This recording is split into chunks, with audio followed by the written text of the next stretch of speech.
I will say this, AR-15s should not be idolized. They should be prohibited, and that's what we're doing today.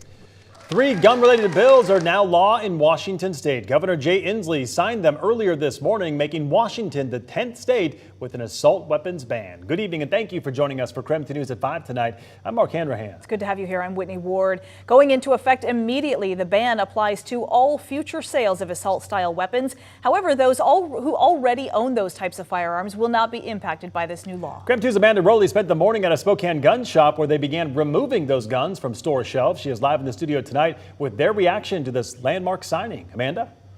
Many gun shop owners hoped this day wouldn't come, but Washington's new law banning assault-style weapons is now in effect, and staff at Sharpshooting in Spokane were quick to make sure they were immediately in compliance.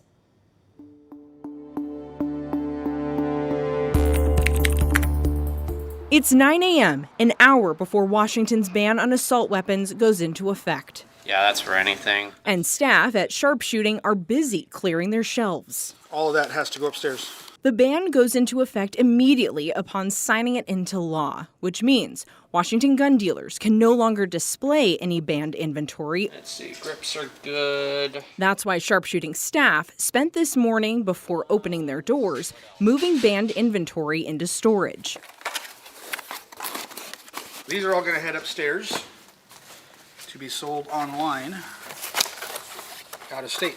So this is one of the guns that we had to take down, so I got to put it away, and then we got to add it to our forgotten shelf here. With about 100 firearms and associated gun parts in stock, it's not a quick process, which is why staff started boxing these guns late last night. We don't have to like this law, we just have to follow it. Jeremy Ball is the second-generation owner of this family business. He says his parents built the gun shop on defense arms, which is why Ball is worried about how he'll keep the family business going under the new ban. Our hope is that we can carve out a new niche for ourselves.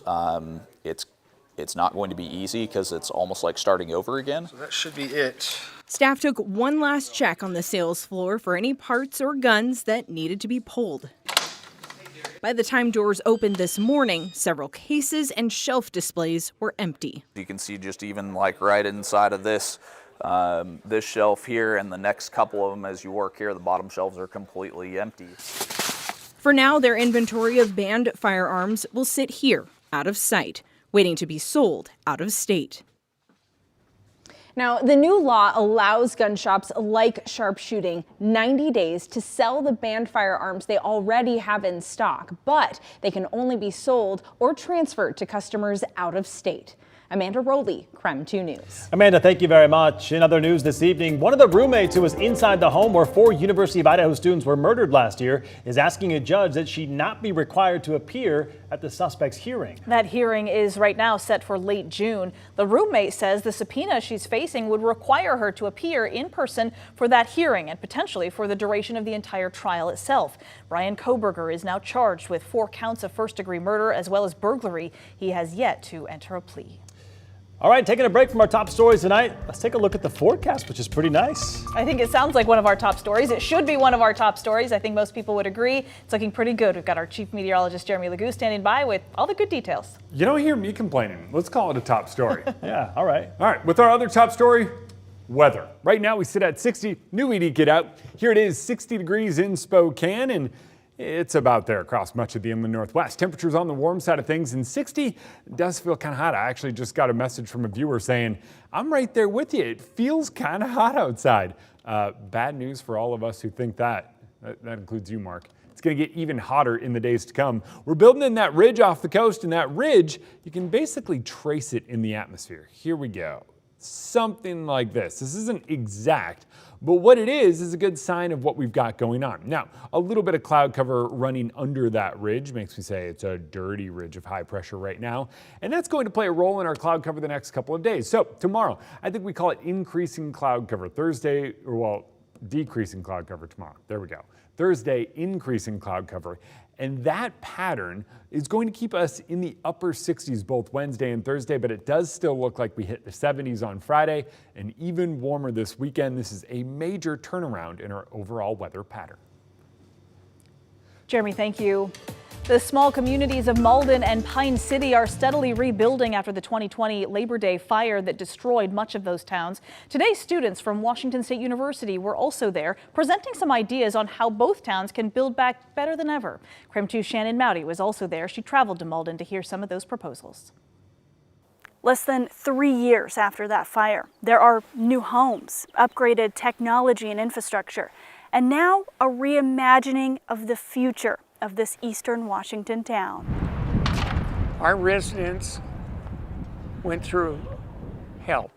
They went through hell and back. In Malden and nearby Pine City, there are still signs. Signs of what happened here in 2020 and signs of what's coming. The future comes from our youth. The wisdom comes from the old guys like me. The youth mayor Dan Harwood is talking about, and two, are landscape architecture students from Washington State University. They spent a semester reimagining Malden's future.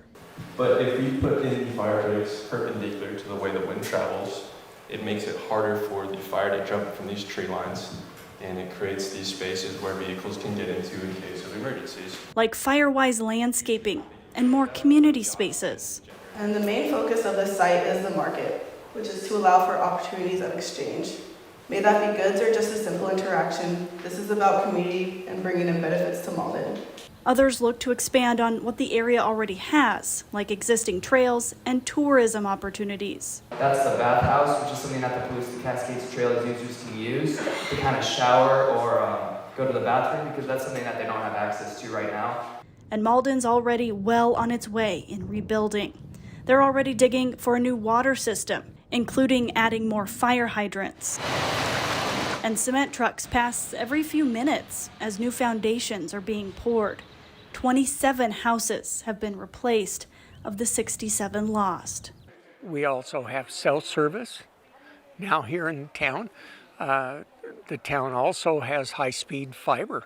And with these ideas of what Washington's newest town could become, the signs of the future are promising. We have the components, and it's exciting. Malden is still waiting on federal disaster money, but the mayor's confident that could be coming soon. Shannon Mowdy, KREM 2 News.